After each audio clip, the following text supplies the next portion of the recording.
नमस्कार दोस्तों, welcome back to coffee with Sumit Jain. आज बात करेंगे यूनाइटेड नेशंस की सिक्योरिटी काउंसिल में भारत को जो वीटो पावर मिल गई है। सोशल मीडिया भरा पड़ा है, मीडिया के अंदर बातें हो रही हैं कि भारत को वीटो पावर मिल गया। भैया, वीटो पावर मिला है हमें सोशल मीडिया के ऊपर, हमें रियलिटी में वीटो पावर नहीं मिला है। लेकिन क्वेश्चन ये नहीं है कि हमें वीटो पावर मिला, क्योंकि मिला ही नहीं है। क्वेश्चन ये है कि क्या हमें कभी मिलेगा, इसके ऊपर बात करते हैं। और वीटो पावर जरूरी क्यों है, भारत क्यों मांग रहा है वीटो पावर, मांग भी रहा है कि नहीं मांग रहा, इसके ऊपर भी बात करूंगा। और अगर आप मेरे से पूछेंगे तो हमें वीटो पावर लेने की जरूरत भी नहीं है। क्यों बोल रहा हूं, आगे सुनिए। पहली बात यह है कि जो आपको मालूम है कि हमारा जो फॉरेन पॉलिसी है, इसके अंदर पिछले 30-40 सालों से हम बात करते आए कि हमें वीटो पावर चाहिए। लेकिन अभी रिसेंटली मोदी जी ने कुछ ऐसा काम किया कि हमें वीटो पावर चाहिए ही नहीं। आज बात करते हैं कि हुआ क्या है। पहले तो यह है कि करंट सिचुएशन क्या है। करंट सिचुएशन ये है कि 5 कंट्रीज हैं जिनके पास परमानेंट सीट है, उनके पास वीटो पावर है। यूएसए, रशिया, चाइना, फ्रांस और ब्रिटेन। सिस्टम क्रिएट किया गया था 1945 में, 80 साल पहले। और वर्ल्ड 80 साल के बाद ड्रामेटिकली चेंज हो चुका है। भाई, अगर आप इसमें देखें, रशिया की हालत क्या है आपके सामने है। यूनाइटेड स्टेट्स वो खुद नीचे जा रहा है। फ्रांस, ब्रिटेन माइनस में है, उनकी ग्रोथ नाम की चीज नहीं है। और चाइना की वाट लगी पड़ी है। यानी कि ये सिस्टम जो 1945 में जो बना था वो आज इररिलेवेंट हो चुका है। भारत इंडिपेंडेंट कंट्री, जब ये बना था सारा, तब इंडिपेंडेंट था भी नहीं। और रूल्स बनाए गए उस वक्त जहां पर भारत की कोई पोजीशन थी नहीं।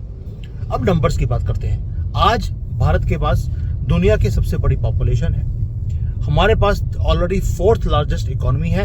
एंड ये जो परमानेंट मेंबर्स हैं, इन सबकी अगर इकोनॉमी जोड़ी जाए ग्रोथ को, हम उनसे ज्यादा अकेले फास्टेस्ट ग्रोइंग इकोनॉमी है। और हम दुनिया भर में हर चीज में सबसे ज्यादा कंट्रीब्यूट भी करते हैं। बेशक वो यूनाइटेड नेशंस की पीस कीपिंग फोर्स हो, कभी कोविड की मेडिसिन देनी हो, कभी दुनिया में आपदा आए तो भी हम एक परमानेंट सीट वाले, जैसे सुपर पावर होता है वैसे हम बिहेव भी करते हैं। भाई, हमें नॉन परमानेंट सीट के ऊपर 8 बार इलेक्ट किया गया। किसी और कंट्री को इतनी बार इलेक्ट नहीं किया गया है। यानी कि उन्होंने बोल दिया कि आप डिजर्व करते हैं। अब आते हैं यूके के ऊपर। भाई, यूके के पास वीटो पावर किस रीजन के कारण है।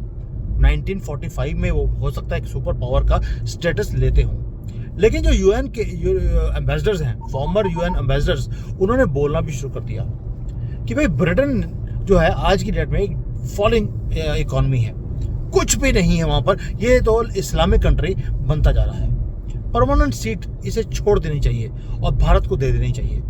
उसका रीजन था कि ब्रिटेन वो कंट्री है जो 200 साल से भारत के ऊपर राज किया है।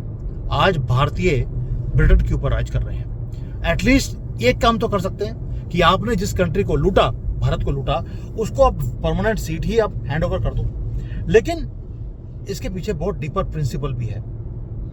उसका प्रिंसिपल ये है कि जो रूल्स हैं जो यूनाइटेड नेशंस के बनाए गए, वो बनाए गए थे 1945 में, कि ये जो फाउंडर्स हैं उन्होंने बोल दिया कि ये सिस्टम कभी चेंज होना ही नहीं चाहिए। यानी कि ब्रिटेन, यूएसए, ये सब ने मिलकर उसी वक्त प्लान कर लिया था कि कभी ना कभी इन सारी बड़ी कंट्रीज की पावर्स कम होगी। सिस्टम में ऐसा बना दो कि कभी इसके अंदर चेंज हो ही ना सके। और ये जो सिस्टम था, ये बनाया गया था उस वक्त की पावर्स के हिसाब से, ना कि आज की पावर्स के हिसाब से। ब्रिटेन तो कोई ग्लोबल फोर्स नहीं है, इसकी कोई औकात नहीं है पूरी दुनिया में। और भाई 150 लोगों की टीम को लेकर भारत में भीख मांगने आया है वो। आप सोच के देखिए, ये यूके का हाल है। और भारत राइज कर रहा है, यूके डिक्लाइन कर रहा है, लेकिन सीट नहीं छोड़ेगा। अब आते हैं रियलिटी के ऊपर। अनकंफर्टेबल ट्रूथ है ये। गेटिंग वीटो पावर ये डिजर्व करने का मैटर नहीं है, ये पावर पॉलिटिक्स का मैटर है।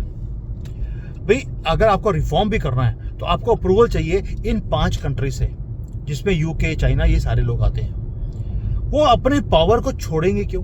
जब उनको पावर मिल गई और परमानेंटली मिल गई, वो छोड़ेंगे नहीं। अगर चेंज करने की बात बोलोगे तो वीटो पावर यूज कर लेते हैं। चाइना आपको सपोर्ट क्यों करेगा यूनाइटेड नेशंस में? आंसर सिंपल है, ये कभी भी आपको सपोर्ट नहीं करेंगे, आपको वीटो पावर नहीं लेने देंगे। और भारत फेस क्या कर रहा है? आप सोच के देखिए कि अगर आप यूनाइटेड नेशंस को अगर आप देखें उसके काम करने के तरीके को, यूक्रेन का युद्ध चल रहा है, मिडल ईस्ट में आग लगी पड़ी है, यूएन ने क्या कर लिया, पैरालाइज हुआ पड़ा है पूरा सिस्टम।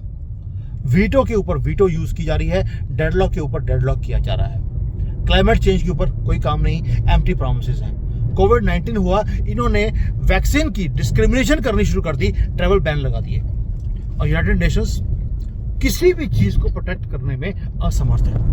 और जब यहाँ आती है ट्रेड और टेक्नोलॉजी की बात आती है, तो वेस्ट ने पूरा कंट्रोल किया हुआ है रूल्स को, उनके रूल्स के हिसाब से दुनिया को चलना पड़ता है, सप्लाई चेन्स को कंट्रोल करके रखा हुआ है, यानी कि हर चीज के ऊपर कंट्रोल है वेस्ट का। और सिक्योरिटी काउंसिल किसी भी चीज को वो टैकल करता ही नहीं है, कोई रूल बनाता ही नहीं है, क्योंकि कंट्रोल भी वेस्ट के पास और वीटो पावर भी उन्हीं के पास। अब आते हैं ब्रूटल ट्रूथ के ऊपर, जो कोई बात नहीं करता। यूनाइटेड नेशंस इररेलेवेंट हो चुका है, और भारत ने देख लिया कि ये टूटा हुआ सिस्टम, इसके अंदर का वीटो पावर बिल भी क्या, फर्क क्या पड़ेगा। ये जो यूनाइटेड नेशंस है, ये 2025 का यूनाइटेड नेशंस नहीं है, ये आज भी 1945 वाला पावर डायनेमिक्स वाला जो यूएन था वही है। अगर हमें परमानेंट सीट मिल भी जाए, क्या चेंज हो जाएगा, क्या फर्क पड़ जाएगा? सिर्फ ये कि हमारे पास परमानेंट सीट है, दैट्स इट। क्या आप कोई काम करवा पाएंगे दुनिया में? क्या आप यूक्रेन और गाजा की जो प्रॉब्लम्स है उसको सॉल्व करवा पाएंगे? क्या क्लाइमेट के ऊपर जो प्रॉब्लम्स है उसको फेस कर पाएंगे? कुछ भी नहीं। जो ये अनफेयर ट्रीटमेंट देते हैं डेवलपिंग कंट्रीज को, क्या उसको चेंज कर सकते हैं? कुछ भी नहीं होगा। तो भारत ने स्ट्रेटेजी को ही चेंज कर दिया। हमें यूएन की परमानेंट सीट नहीं चाहिए, तो चाहिए क्या भैया? हमने बोला हम अपना ही यूएन बना देंगे। वो कैसे भाई? एक तो पहली बात है, आप अपने कंट्री में रिफॉर्म कीजिए, ये यूएन के चक्कर में जाने की जरूरत नहीं है। हमने अपना केस बड़ा लाउड एंड क्लियर है। पहली बात, हमने G20 को एक बिल्कुल यूएन के बराबर लाकर हमने खड़ा कर दिया। फिर आपको मालूम है ब्रिक्स के अंदर हम ऑलरेडी बहुत तेजी से आगे चल रहे हैं। फिर बायलैटरल रिलेशनशिप्स हमने इन सारी G20 ब्रिक्स की कंट्रीज के साथ हमने और भी ज्यादा तेज कर लिए हैं। तीसरा और बहुत इंपॉर्टेंट, हमने ऑल्टरनेटिव प्लेटफॉर्म जो अपना बनाया है उसका दबदबा इतना ज्यादा है कि सारे कंट्रीज एक लाइन में बात करते हैं, कोई ऊपर नहीं कोई नीचे नहीं, सबके पास वीटो पावर, सब मेंबर्स जो हैं they are having a voice for the first time. और वर्ल्ड को पता है, दुनिया को पता है मोदी जी कर क्या रहे हैं। मोदी जी यूएन के अंदर कोई बात कर ही नहीं रहे। हाँ, हम बात करते जरूर हैं कि हमें वीटो पावर देनी चाहिए, लेकिन हमारे साथ अफ्रीका को, लैटिन अमेरिका को, जापान को भी मिलनी चाहिए। 12 परमानेंट सीट होनी चाहिए, और जो मेजॉरिटी वोट होगा, कोई वीटो पावर नहीं, वोटिंग कीजिए, जो मेजॉरिटी वोटिंग होगा उसके हिसाब से दुनिया चलेगी। ये है जो भारत कर रहा है। हमें वीटो पावर ना चाहिए, और अगर मिल भी गया तो आप कुछ घंटा चेंज नहीं कर सकते दुनिया का। हम क्या कर रहे हैं? एक ही बात, सिर्फ सिंबॉलिक वीटो पावर मिल गया नहीं चाहिए। हमें चाहिए मिलिट्री स्ट्रेंथ, हमने कैपेबिलिटी बनानी शुरू कर दी। हमें चाहिए इकोनॉमिक पावर बनना चाहिए, हमने बनना शुरू कर दिया। टेक्नोलॉजिकल एडवांसमेंट चाहिए, हम वो काम कर रहे हैं। मैटर नहीं करता कि आपको यूएन की सीट है कि नहीं है। ये सोशल मीडिया के ऊपर जो इतना पागलों की तरह वीडियो बन रही है, मुझे दुख होता है कि लोग कितनी जल्दी बेवकूफ बन जाते हैं इन चीजों के ऊपर। Please open your eyes. मैं 2 साल से एक ही काम कर रहा हूं, जो ये सेकुलर हिंदू है उसकी आंखें खोलने की कोशिश कर रहा हूं। सबसे मुश्किल काम है दुनिया का इनकी आंखें खोलना। इनको जो भी कोई चीज सूट करती है ये उसके पीछे लग जाते हैं गाय की तरह, और सुअर बनना सीखिए थोड़ा सा कि कैसे अपने इंटरेस्ट के ऊपर काम करना चाहिए। अब आते हैं आगे क्या होगा। क्या आपको परमानेंट सीट मिल जाएगी? अगर आप मेरे से पूछेंगे, आप लाइफ टाइम लगे रहिए, आपको सीट नहीं मिलेगी। सिस्टम को डिजाइन ही इस तरह से किया गया है ताकि इसके अंदर चेंज ना आ सके। सिल्वर लाइन ये है, हमें यूएन की परमिशन नहीं चाहिए ग्लोबल पावर बनने के लिए। आपको लगता है यूएन की अगर वीटो पावर मिल गया आप एक ग्लोबल पावर बन जाएंगे? आप ऑलरेडी हैं।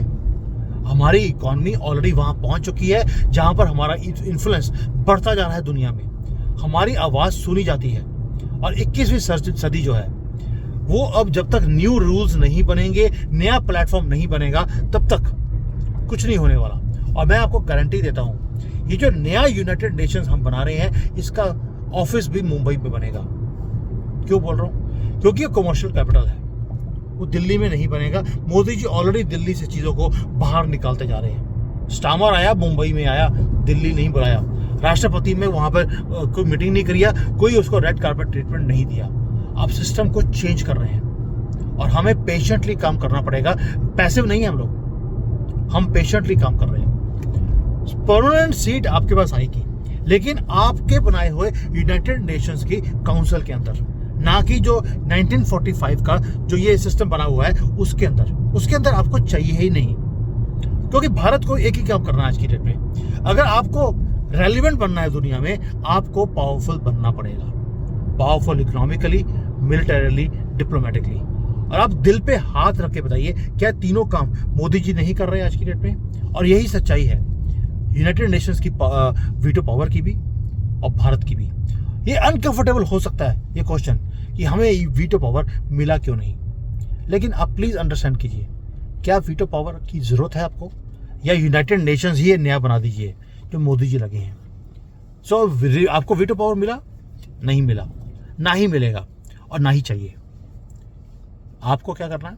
अब ये आपके पास आए दुनिया वाले, यही P5 कि अपने बनाए हुए, आपके बनाए हुए यूनाइटेड नेशंस में प्लीज हमें सीट दे दीजिए। और हमने क्या बोला? भाड़ में जाओ।